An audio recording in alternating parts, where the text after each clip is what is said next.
Hey guys, my name is Thomas Brush. I'm the creator of a game called Pinstripe, which was released on Steam in April this year, and it's going to be released on console in January next year. If you have a question about the game industry, how to make games, or really just entrepreneurship or anything really creative or digital, write those questions in the comments and I'll answer it for my next video. Okay, so I got a really great question that I really enjoyed on Twitter yesterday.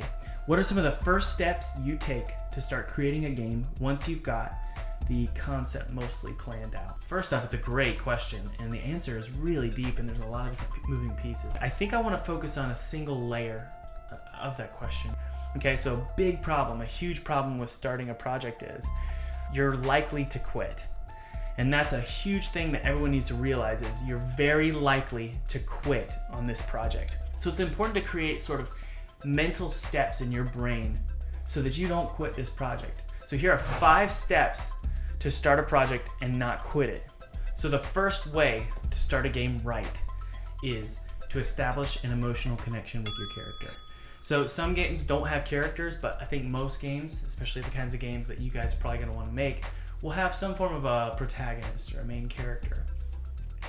What you want to do is make sure you have an emotional connection to that character. I can't carry it for you, but I can carry you.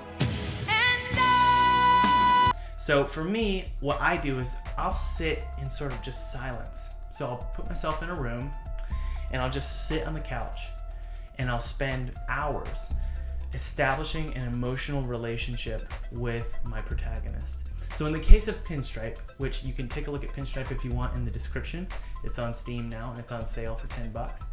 So for Teddy, I spent a long time, and this was early before I quit my job, so early in the mornings before I would go to work, I would spend about an hour in my office and I would just write down and think about things that gave me emotion towards my main character, Teddy. So I wrote out his personality traits, and you don't even know the personality traits in the game when you're playing as Teddy, but it was important for me personally to know the personality traits of Teddy. So let's make up a character. I guess let's make up a game for this video. Okay, let's call the game Lost Dog, okay? And it's a game about a lost dog. And it's about a dog that gets lost in the woods, okay?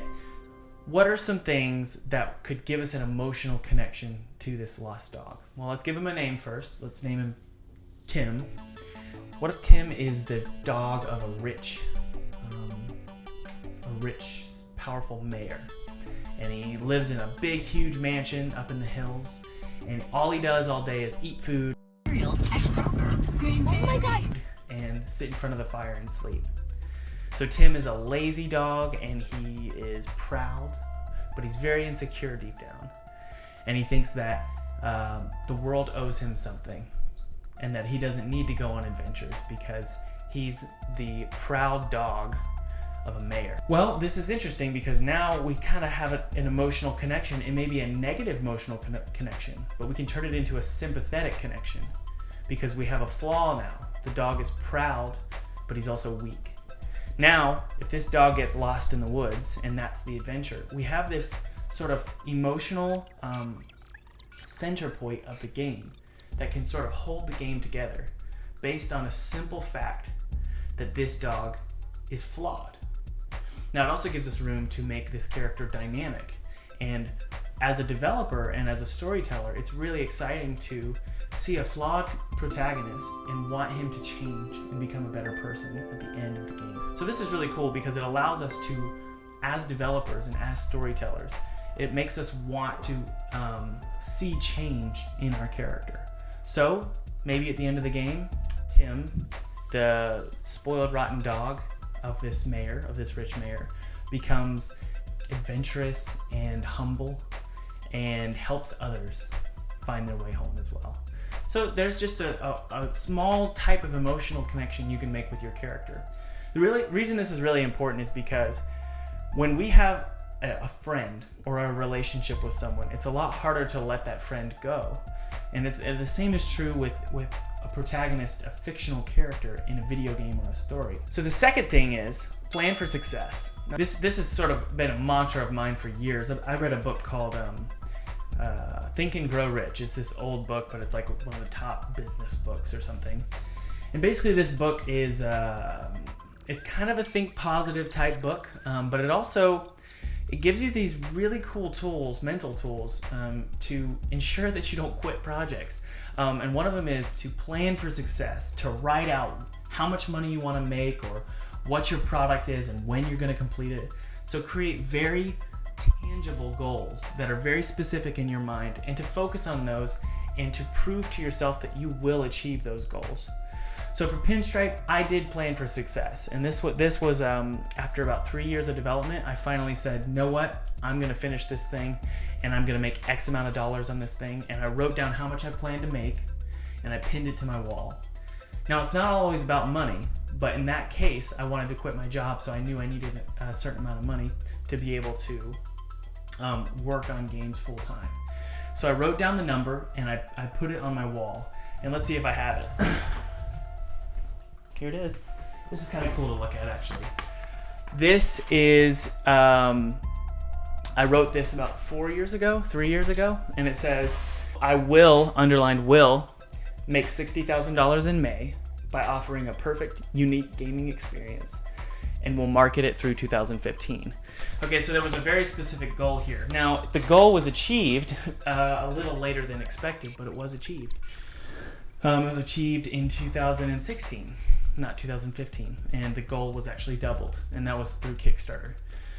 So it's very important to plan for success. Now, this does not mean to plan for like these lofty dreams that you can be the most famous person in the world and suddenly everyone will bow down to you and you'll have $1 million.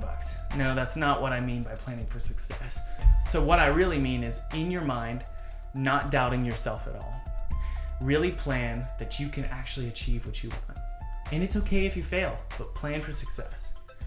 Now that brings me to my next really big point about not quitting on your projects. Starting them and not quitting them. And this is number 3, and that is plan for failure. Now this is an interesting thought, because planning for success sounds like you should never plan for failure.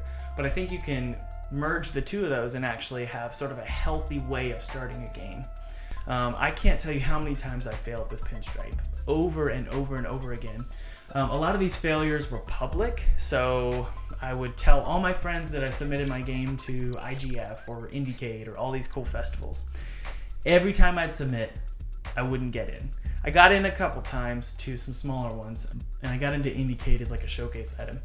But point being, like 9 times out of 10, I never got in. That was failure, right? Well, a really cliche and silly way to think about failure, but it's so true, is to basically say there's no such thing as real failure, especially if you're thinking about failure in the right way. So not only do you say, I'm going to succeed long term, that's number 2, plan for success. On the journey to that success, plan for failure. So a lot of us, myself included, are deathly afraid of failure. So we have friends, we have family, parents, even ourselves tell us that we can't do something and that we shouldn't try because we're going to fail. Well, something that I kind of noticed is the people I really respect in life, like the hot shots and the people who've made it, quote unquote, those people understand that failure is inevitable in pursuit of success. You're going to fail 9 times, and then on the 10th time, you're going to succeed. That's just kind of the nature of career. That's the nature of life. So in game development, when you're starting your game, just plan that you are going to have failure in the process of making this game. Things aren't going to go the way you want. That's okay. That's the way it has to be, especially if you're just starting out. So for me, Pinstripe was one of my first games. I made a couple before that, but it was really my first commercial game. And I didn't really plan on having that much failure. And it took 5 years for me to realize that all those failures led to success. And that was really cool to learn. And I'm still learning that now. When I launched Pinstripe, I felt like a failure for some reason. And so I went through several months of like deep depression. But I learned so much through that failure. I learned, basically grew emotional muscle to be able to deal with more failures in the future. So imagine this. If you can grow failure muscle, imagine how much more success you can find if you grow that muscle and continue to allow things to hit you and not faze you. And that is why you should prepare for failure, because failure does indeed make you stronger. So that's number 3. Number 4, this one's really exciting. Number 4, become inspired. Okay? This is kind of similar to the finding an emotional connection to your protagonist. You want to be inspired by other people's work, and you want to apply the emotional connection you feel to that inspiration and to that work to your own work. Now, this is great because it kind of gives you an excuse to copy.